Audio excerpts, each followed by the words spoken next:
Hola, hola, muy buenas tardes y bienvenidos como siempre a su programa de salud mental, Agin Causa, vivir bien para sentirnos bien. Y el día de hoy vamos a tener un tema muy importante y continuando justamente con el tema que dejamos pendiente la semana pasada, nos hacemos la siguiente pregunta. ¿Qué es lo que está sucediendo con esas personas, con esos familiares cercanos con los que vivimos y que de pronto han empezado a olvidarse de las cosas, a tener serias dificultades para recordar o para realizar actividades cotidianas que realizaban normalmente? ¿Esto te está preocupando? ¿Podría ser un problema de Alzheimer? El día de hoy resolvemos estos tus problemas, estas tus consultas con el especialista invitado. Y justamente para ampliar más sobre este tema, vamos a escuchar el testimonio de una familiar que tiene justamente a su mamita con el problema del Alzheimer. Ella nos cuenta su experiencia y cómo está haciéndole frente a esta problemática en este tiempo de pandemia. Vamos con el video. Hola, ¿qué tal? Soy Adelina Carvajal Bravo, mi mamá también es Adelina. Hace 25 años más o menos que sufre de Alzheimer. ¿Cómo nos dimos cuenta, no? Cambios de carácter, ¿no? Muy de un momento puede estar arriba y después, ¿no? Entonces cambios de carácter, olvidos, las llaves, donde las ponía, el DNI, ¿no? Documentos, o de repente algo que ha guardado no se acordaba. Esta enfermedad es larga, ¿no? Sé que tiene 10 fases, es larga, cada más tiempo que se aproxima, se van a presentar diferentes problemas con el paciente, ¿no? Entonces es doloroso, pero es darle la calidad de vida. Y hay que darle lo mejor de lo mejor. Estoy recontra agradecida con el Centro de Salud Mental Comunitario, que ahora está más al alcance. Mi mamá hace uso del departamento de psiquiatría. Muchísimas gracias por tan valioso testimonio de la señora Adelina, que el día de hoy nos comparte su experiencia. Asimismo, quiero recordarles que por favor, a todos los que se están conectando y siempre nos vienen acompañando, nos puedan escribir y hacer sus consultas, contarnos su experiencia y sobre todo para poder ayudarnos mutuamente a resolver esas dudas que tenemos. Para resolver estas dudas, estamos el día de hoy con el doctor Yanro Aguirre. Él es jefe del Centro de Salud Mental Comunitario de La Victoria. Bienvenido, doctor Yanro. Gracias por la invitación, un saludo muy grande al Centro de Salud Mental Comunitario de La Victoria que nos están viendo en vivo, en especial a la señora Nelly y a la Coordinación de Salud Mental, la licenciada Nina Espinosa y todo el equipo de la Diris Lima Centro. Excelente, muy bien, muy buenos saludos para su gran equipo, doctor. Muchas gracias nuevamente por estar con nosotros y continuando con el tema que ya habíamos abordado la semana pasada y quedaron muchas preguntas pendientes todavía y muchas dudas de las personas que nos acompañan. Iniciemos por el principio. ¿Qué es el Alzheimer y en qué tipo de personas se presenta? Ya, muy interesante la pregunta y realmente hay que entender que el Alzheimer es un tipo de demencia, es un trastorno neurológico crónico progresivo que se va a caracterizar por la pérdida de neuronas, atrofia cerebral, pérdida de la memoria reciente en inicios tempranos y luego pues la memoria global y alteraciones de las funciones mentales superiores como el pensamiento, el comportamiento, ¿no? Y que va a cambiar pues la personalidad de la persona y va a hacer lamentablemente que se vaya perdiendo la capacidad de...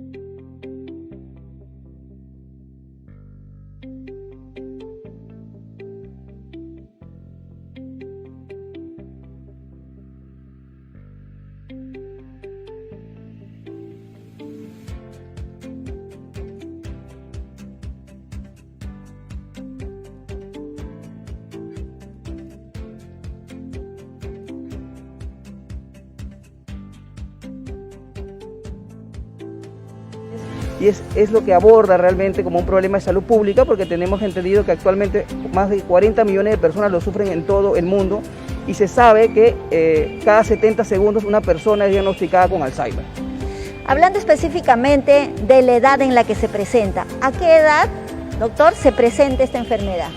con más frecuencia? Desde el punto de vista epidemiológico sabemos de que se da en adultos mayores, sobre todo por encima de los 65 años de edad, pero también puede darse en adultos más jóvenes, ¿no? Menos de eso, que se llama Alzheimer de inicio precoz. Y la característica fundamental de esta patología en sí es la pérdida de funciones y se va a caracterizar pues por el deterioro de neuronas, ¿no? Sabemos actualmente que hay 3 componentes básicos para la etiología, porque realmente hay muchos componentes, pero los 3 más estudiados serían los depósitos de beta-amiloide, que es una proteína que tiene el cerebro. Tenemos ovillos neurofibrilares, que es la destrucción de los microtúbulos de las neuronas, que son las células nerviosas que se conectan en el cerebro, y un proceso proinflamatorio caracterizado por una cascada de inflamación que va a producir neurotoxicidad. Entonces, todos estos componentes van a hacer que lamentablemente se vayan perdiendo funciones cognitivas y a medida que va pasando el tiempo, estas se van a ir acentuando.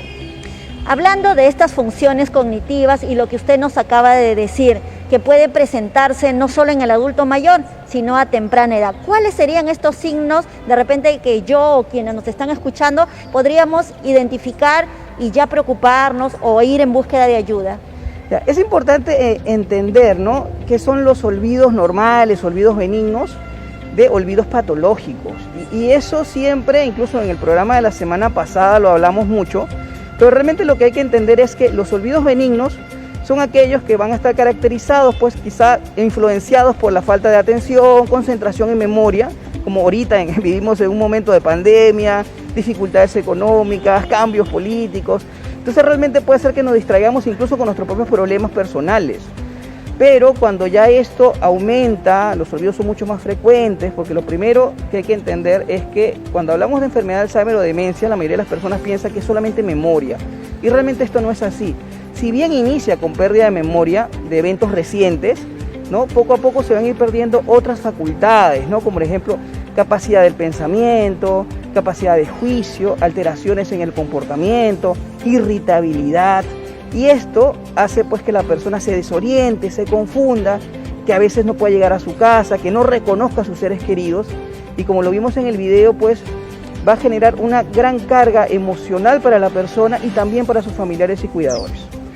Ya lo saben, a tener en cuenta 2 cosas muy importantes. 1, la frecuencia, ¿no?, con la que se presentan estas pérdidas u olvidos cotidianos, y además el tiempo de duración, y además si esto altera nuestra vida cotidiana, no nos permite hacer lo que normalmente hacíamos o disfrutábamos. Doctor, en ese sentido, cuando usted habla de que la enfermedad del Alzheimer no solo afecta a la persona, sino también profundamente a la familia, ¿cuáles son estas características de impacto en la familia? Y Yari, esa pregunta es muy interesante y realmente es importante que nosotros entendamos de que no solamente la persona que sufre, porque realmente al inicio de la enfermedad la persona va a empezar a darse cuenta que está perdiendo sus actividades o sus funciones mentales superiores, pero no solamente va a afectar a la persona porque puede deprimirse, puede causarle ansiedad, ¿no?, y darse cuenta de que está perdiendo pues sus habilidades diarias y cotidianas y sus habilidades sociales. Bueno, hay un gran impacto en esa persona y puede reaccionar incluso con alteraciones en su comportamiento, agresividad, irritabilidad. Pero aparte, el grupo social donde él se desempeña, sus familiares, su esposa, sus hijos, es un impacto también. ¿Por qué? Porque nosotros lo damos como los cuidadores, o sea, las personas que se encargan de atender a estas personas. Y el punto principal de afectación, digamos que serían 3 grandes grupos. Primero, la actividad familiar pues se deteriora. ¿Por qué? Porque ahora tiene que haber un cuidador responsable, generalmente puede ser la esposa o uno de los hijos, ¿no?, que va a tener que dejar de trabajar, va a tener que dejar de hacer algunas actividades diarias para dedicarse al cuidado. Otro punto importante es la actividad económica. ¿Por qué? Porque si una persona se desempeña trabajando y tiene que dejar el trabajo, pues va a repercutir en el ingreso familiar. Aparte de que los medicamentos, los tratamientos y las medidas para poder atender a esta persona son costosos y se tienen que mantener en el tiempo. Y el punto número 3 es que hay que cambiar quizá parte de la escenografía diaria de vida, el cuarto, la casa, para hacerla mucho más transitable, amigable para una persona que sufre de Alzheimer. Muy bien, entonces mucha atención. Esta enfermedad no solamente afecta a la persona que lo sufre, sino también permanentemente a la familia, al entorno, al ambiente, a la economía. Son muchas cosas que obviamente la familia va a requerir de un apoyo y un acompañamiento continuo, en este caso, y además de aprendizaje, porque no todos estamos preparados para hacerle frente a este tipo de dificultades. Yanro, ¿en qué momento o en qué lugar nosotros, a dónde podemos acudir para buscar la ayuda especializada que necesita la persona y su familia? Muchas gracias. Realmente es importante entender que el Ministerio de Salud y la Dirección de Salud Mental del Ministerio está hecho una gran inversión con respecto a los centros de salud mentales comunitarios a nivel nacional. Tenemos ya 203 a nivel nacional y es importante las inversiones públicas en salud mental. Entonces, para eso es importante entender de que si hay un deterioro de las funciones cognitivas, pérdida de la memoria, y si nos está llamando la atención esto, pues acudir a un centro de salud mental, el que les quede más cerca a su domicilio. Pueden descargar incluso la aplicación y el directorio general en la página del Ministerio de Salud. También pueden llamar al 103 acción 5, donde le pueden indicar según su domicilio o su lugar de residencia cuál sería el centro de salud más cercano. Ahí lo va a recibir un equipo de enfermería que le va a hacer una acogida y dependiendo pues de lo que vayan a descartar, lo más probable si están consultando por este tipo de patología lo van a referir al servicio de adulto mayor del Centro de Salud Mental Comunitario más cercano a su residencia. Perfecto, buscar ayuda en el momento oportuno. Seguramente muchas de las personas que en este momento nos están acompañando se preguntan algo y me aparece a mí también en la mente. ¿Esta enfermedad, si se detecta a tiempo, se puede detener? ¿Tiene cura? Ya. Realmente, y es algo que muchas familias también no saben, como ya dijimos en la definición, es un deterioro crónico progresivo. O sea, realmente no tiene cura, pero el decir que no tiene cura tampoco pues significa pues que estamos condenando a alguien o estamos dándole pues ya un diagnóstico sin solución. Si bien impacta en la vida de las personas, hay que tener en cuenta que mientras más rápido nosotros hagamos las medidas para mejorar y tratar oportunamente este tipo de patologías, vamos a ir frenando el deterioro que pueda tener. Y para eso es importante primero entender la enfermedad, ¿no? Ver que esto es algo crónico progresivo, como les decía. Hay que empezar a psicoeducar a la familia, al cuidador y cuidar de ese cuidador, porque realmente es importante que la persona que cuida tiene que cuidarse para poder brindar cuidado. Suena muy redundante, pero es importantísimo y lo puedo repetir como 4 veces, porque a veces nosotros dejamos de lado al cuidador y realmente podemos tener 2 enfermos en casa por sobrecarga, por estrés, y realmente los cuidadores tienen 3 medidas básicas de poder enfermarse por cuidar. Primero, la gran sobrecarga de estrés, o sea que están propensos a padecer de ansiedad y depresión. Segundo, que generalmente es el que lo moviliza, que le ayuda a lavarse, a cambiarse y se puede tener problemas musculares. Y el punto número 3 es que esta sobrecarga puede generar lo que nosotros llamamos el síndrome del cuidador, que puede ser pues que haya un desgaste orgánico progresivo y que esta persona pues al final termine siendo un enfermo más. Entonces realmente hay que cuidar del cuidador, las personas que lo cuidan tienen que cuidarse para poder brindar el cuidado adecuado a su familiar y su ser querido. Qué importante esta cadena de cuidados, Yanro. Cuidar del cuidador, y para eso está la familia, justamente para generar estos espacios de cuidado, de colaboración mutua, del compartir tareas y responsabilidades, no solo del hogar, sino también de las personas que están atravesando un problema como el Alzheimer y que requiere de mayor desgaste, de mayor tiempo y sobre todo de una mirada conjunta. Y creo yo que basado en el amor, en el afecto, sobre todo si sucede con nuestros padres, Yanro, ¿no? Creo que lo más doloroso para cualquier persona que nos esté escuchando es cuando sucede con nuestros padres, a quienes veíamos fuertes, a quienes veíamos siempre protectores de nosotros. En ese sentido, nos pregunta, y han quedado preguntas de la semana pasada, Gumer Mejía, ¿con quién o con qué exámenes se diagnostica el Alzheimer, ya sea leve o moderado, en el caso de mis padres? Ya, Gumer, interesante tu pregunta, realmente es muy pertinente. Ya, tenemos que entender que esto es una enfermedad neurológica crónica progresiva. ¿Ya? De repente, quizá los primeros síntomas o cuando ya manifiesta sintomatología, ya esto tiene un buen tiempo ya rondando a nivel cerebral de esta persona. Y lo más importante es acudir al especialista. El especialista va a hacer una entrevista clínica, que es la base fundamental, ¿no? Para ir recogiendo la información adecuada. y las pruebas diagnósticas van a ser individualizadas para cada persona. Pero en lo básico generalmente podemos hacerle un test de memoria, un MOCA, podemos realizar unos exámenes paraclínicos como por ejemplo una resonancia magnética y una resonancia por emisión de positrones. Hay estudios mucho más avanzados como biomarcadores, pero realmente lo que hay que entender es cómo esto impacta, ¿no?, hacer un diagnóstico adecuado y administrar el tratamiento correcto y individualizar cada tratamiento. Otro punto importante es qué vamos a hacer en las medidas de casa, porque si ya está diagnosticado, bueno, independientemente que sea leve, moderado o grave, hay que realizar actividades de cambio de rutina de casa. O sea, lo que más se debe hacer es en la habitación de la persona, pues iluminarla, ponerle fotos, ¿no?, de sus años anteriores, como que es la remembranza, que es muy importante, calendarios grandes, relojes grandes para que pueda ver la hora y no se desoriente, que esté bien iluminadita.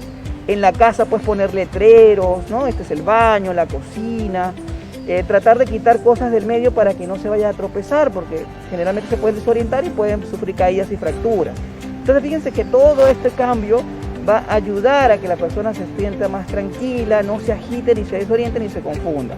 Entonces, como les decía, pues, que son cambios que quizás no muchos lo saben, o algunas personas, bueno, que han tenido estos familiares sí.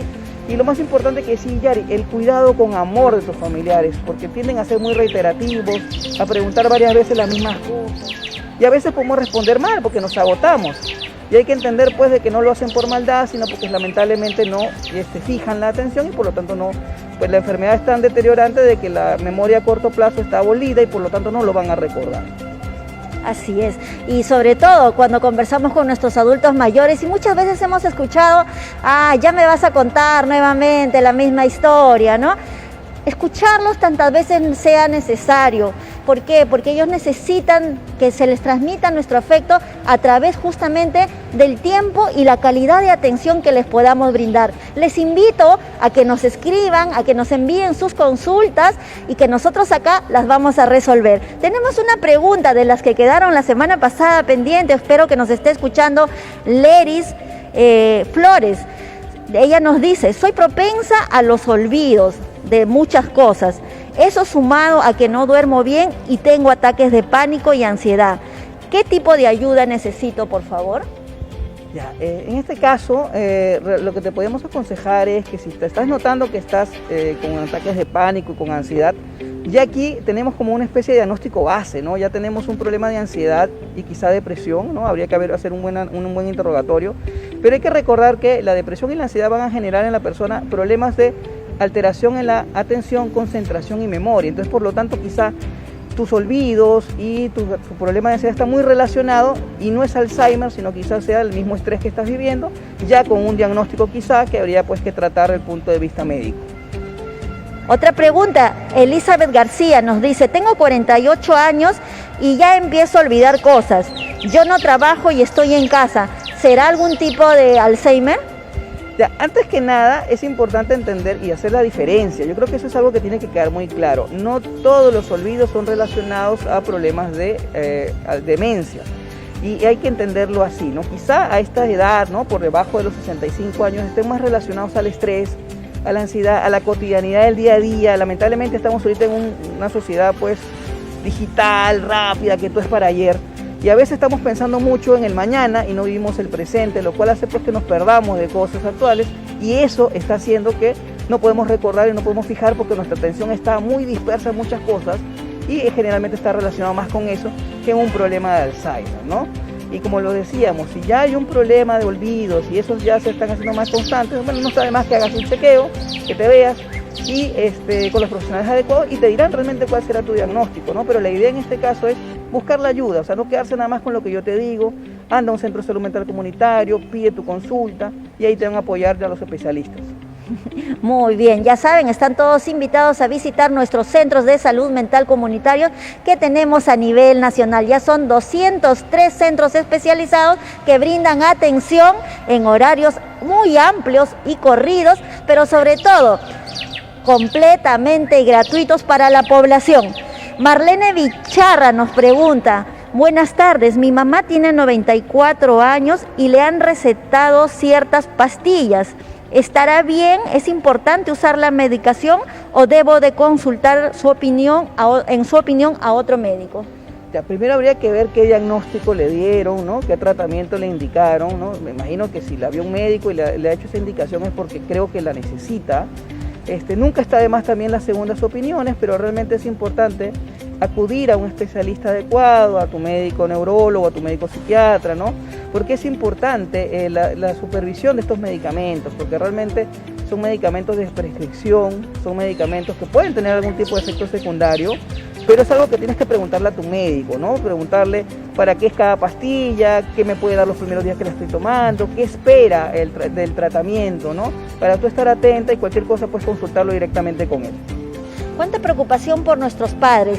Liliana nos dice, ¿se puede complicar una persona con enfermedad en fase avanzada? ¿Cuánto se puede complicar? Dice, ¿no? Una persona con esta enfermedad en fase avanzada. Bueno, realmente las complicaciones médicas son diversas y va a depender también de las comorbilidades previas que puede tener esta persona, ¿no? Si puede tener hipertensión o tener algún tipo de enfermedad como la diabetes, ¿no? Pero generalmente lo que se va viendo es que la persona va perdiendo la capacidad de habilidades sociales. O sea, a medida que va avanzando, pues puede perder la capacidad del habla, puede perder incluso la capacidad para desenvolverse, se va a desorientar, se puede caer, entonces... Y esto también puede hacer que pierda la capacidad para deglutir, ¿no? O para procesar algún tipo de alimento. Entonces, las complicaciones pueden ser diversas, va a depender también de cada tipo de persona y el estadio en que esté y la individualización que tenga del tratamiento. Pero realmente lo que tenemos que estar en cuenta es que tiene que haber un chequeo constante con su médico, ¿no? Llevarla a las consultas y hacerles esas preguntas, porque realmente si le está viendo a alguien, me imagino que está medicada o que debe haber dado algunos consejos previos, y la idea pues es que interactúes con su médico para que él le pueda resolver todas las dudas, ¿no? Porque en generalidades te podemos comentar, pero realmente sería importante que sepas y hables bien con el médico tratante. Hablando justamente del médico tratante o quienes están atendiendo, en su experiencia, Yanro, cuéntenos un poquito cómo trabajan con los adultos mayores con estos problemas de Alzheimer en el Centro de Salud Mental Comunitario donde usted labora. Ya, muchísimas gracias por la pregunta. Realmente hay que entender varias cosas, ¿no? Como les dije al principio, al entender que esta es una patología crónica, progresiva, hay que preparar a la familia, hay que hacer psicoeducación. Entonces, no solamente es el trabajo con el usuario, es el trabajo con la familia, integrarla, prepararla, ir atendiendo las dificultades y las necesidades propias que vayan teniendo, porque realmente, como les comentaba, era un impacto muy fuerte en la vida de la persona, en la vida familiar. Y lo más importante de esto es hacer las visitas domiciliarias, todo lo que le comentaba de ambientar la casa, de colocar los letreros, es algo que nosotros hacemos cuando vamos a hacer la visita domiciliaria, poder, no es que somos, que le vamos a decir todo lo que tienen que hacer, pero sí lo vamos a orientar en la mejor medida para brindar calidad de vida a estas personas, ¿no? Para que no se tropiecen, que no tengan propensión a caídas, de que no se vayan a agitar quizá, porque sabemos de que alrededor de las 5 o 6 de la tarde, cuando ya oscurece, pueden presentar síntomas de agitación psicomotriz, se pueden confundir, explicarle que pueden ser muy reiterativos, que incluso mucha gente piensa a veces que manipulan o mienten porque cuentan muchas historias y realmente es parte del proceso de enfermedad. Y otro punto importante es tratarlos con amor y sobre todo ayudarlos a concientizar y a proteger el cerebro, que es lo que más tenemos, ¿no? El cerebro se alimenta de glucosa y oxígeno, pero también se alimenta de relaciones sociales, de hablar con el familiar, de estar presente con él, de abrazarlo, de brindarle amor y cariño, y eso realmente ayuda muchísimo. Ya lo saben, amor, cuidado, mucha vinculación con ese ser que seguramente, si son tus padres, tuvieron el mismo tiempo, cariño y espacio para brindártelo a ti. Hay una pregunta muy importante acá. Yesenia nos dice, ¿existen suplementos vitamínicos para evitar algún tipo de problema neurodegenerativo? Me encanta la pregunta porque viene relacionada con lo que estamos hablando. El cerebro, ¿no? Tenemos que entender que cualquier cosa que lo vaya a dañar en el tiempo, sobre todo las comorbilidades, la hipertensión, la diabetes mellitus, problemas cardiovasculares, una mala alimentación, hipercolesterolemia, síndrome metabólico, el alcoholismo, sería lo que nosotros llamamos enfermedades que podemos prevenir, enfermedades que podemos atacar y enfermedades que podemos controlar. Entonces, si es una persona que tiene todos estos factores de riesgo, pues hay que atacar eso, hay que cambiar la dieta, ¿no? lo de los suplementos vitamínicos, si nosotros hacemos una buena dieta sería genial, ¿no? Sobre todo incorporar a la dieta pescados, legumbres, chocolate negro, oscuro, bastante el curry que tiene curcumina, antioxidantes, vitamina E, vitamina C, porque realmente son potenciadores, son antioxidantes y mejoran o disminuyen la neurotoxicidad cerebral a largo plazo. Eso va a proteger tu cerebro, pero no solamente es la alimentación, sino hacer ejercicio mental, leer todos los días, escuchar música, realizar actividades de ejercicio al aire libre, mente sana, cuerpo sano, ¿no? Cambiar tu régimen de vida lo más pronto posible para que tengas pues un buen envejecimiento, porque nosotros envejecemos como vivimos. Entonces la idea realmente es hacer todas estas medidas protectoras, tu mente, tu cuerpo, las actividades lúdicas, jugar rompecabezas, Scrabble, ajedrez, todos juegos de mesa donde tengamos que pensar, pupiletras, leer el periódico, comentar las noticias, hacer interacción social, porque de eso somos seres humanos, los humanos somos seres sociables y nos va a ayudar muchísimo a proteger en el caso pues que tengamos esta enfermedad. Mientras más reserva cognitiva tengamos, pues los estragos se van a ver más largos o más prolongados en el tiempo. Y hablando de interacciones, hace un momento nos escribió Marlene y vuelve a hacer otra pregunta relacionada a tu respuesta, Yanro. El médico le ha dicho que su mamá tiene síndrome de Krebs. Actualmente la ve un psiquiatra. ¿Debería preocuparse por este tipo de enfermedad? Ella nos preguntó hace un momento que su mamá tomaba unas pastillas, tenía 94 años y bueno, consultaba si tenía que ver con otro tenía que hacer la consulta con otro especialista. Sí, generalmente las patologías neurológicas, al ir perdiendo capacidades cerebrales, el cerebro se va a atrofiar, se va a volver más chiquito, se va a volver más laxo, tiende a haber alteraciones neuropsiquiátricas. Estas alteraciones neuropsiquiátricas pueden ser alucinaciones auditivas, visuales, alteraciones en el pensamiento, que pueden creer pues que le quieren hacer daño o que están confabulando contra él, a esa persona. En muchos casos se puede desorientar, no reconocer. Entonces, si realmente le ha visto un psiquiatra y le ha indicado el tratamiento, pues es importante que lo tome, porque está medicando justamente eso, ¿no? Esos síntomas que se pueden ir agravando en el tiempo y que al final van a ir deteriorando la vida de esta persona. Entonces sí es importante que los tome. Muy bien. Tenemos una última pregunta. Lilian nos pregunta, Lilian Figueroa, ¿por qué en la noche se presentan más la enfermedad? Me imagino que hablando del tema del Alzheimer, y se vuelven un poco agresivos. ¿Se puede hacer algo para tratar de calmar al paciente? Sí, realmente esa pregunta es muy pertinente. Eso nosotros lo llamamos síndrome del atardecer. Es cuando ya empieza a oscurecer, se van perdiendo. Hay que entender que este proceso hace que pierdan la capacidad de orientación y a veces la persona pues se desorienta muy rápido, se confunde dónde está. Cuando baja la luz solar, eso hace pues que lamentablemente pueda tener este tipo de agitación psicomotriz. Lo que nosotros recomendamos es ya 5 de la tarde, prender todas las luces de la casa para evitar que ese problema de la orientación también es importante. Si sabemos más o menos que se desorienta a esas horas, pues conversar con él o con ella, estar pendientes, ¿no? Brindar ese apoyo de acompañamiento. Muchísimas gracias, Yanro, de verdad que has resuelto todas nuestras dudas como siempre. Te agradecemos por estar aquí y también por tenerte en una nueva próxima edición de otro tema que podamos trabajar juntos. Muchas gracias y gracias por la invitación y estaré dispuesto a venir cuando ustedes me soliciten. Perfecto. Y si ustedes, quienes nos están acompañando el día de hoy, quieren conocer más sobre los centros de salud mental comunitario, quieren acercarse a uno de ellos, pues bien, el día de hoy vamos a conocer el Centro de Salud Mental Comunitario ubicado en La Victoria. Es el Centro de Salud Mental Comunitario San Cosme. Vamos a conocerlos.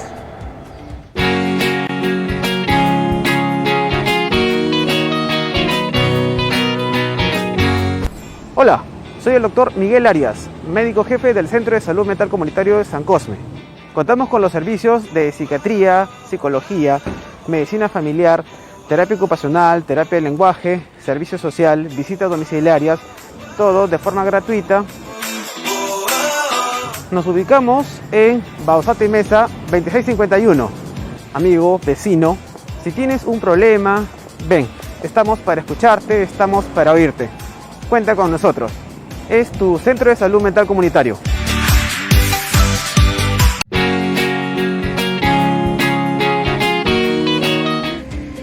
Nuestras felicitaciones desde el Ministerio de Salud al gran equipo del Centro de Salud Mental Comunitario de San Cosme, ubicado en el distrito de La Victoria. Ya lo saben, pueden encontrarlos ahí de lunes a sábado y recibirán la atención especializada y gratuita de todos nuestros profesionales.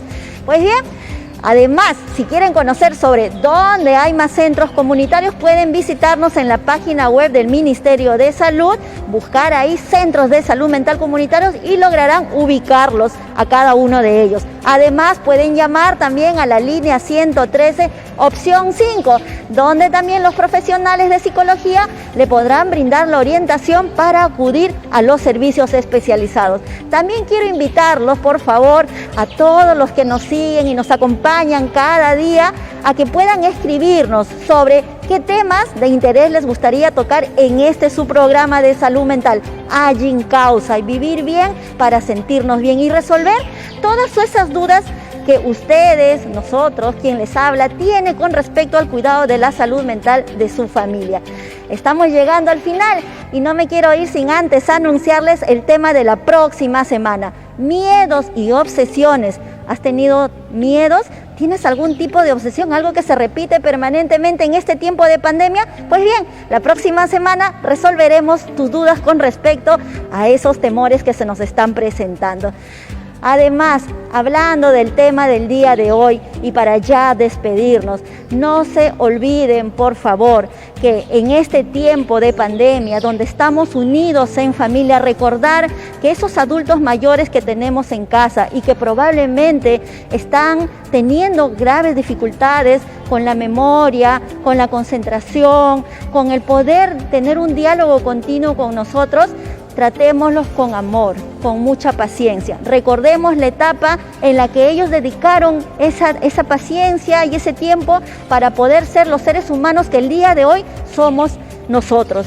Así es que a recordarlo siempre. Y no se olvide de las medidas de bioseguridad: el uso de la doble mascarilla, el lavado frecuente de las manos y el distanciamiento social. A cuidarnos todos y no se olviden de que todavía estamos en la vacunatón. Sigámonos siendo responsables del cuidado de nuestra salud y el cuidado de la comunidad. Nos vemos la próxima semana.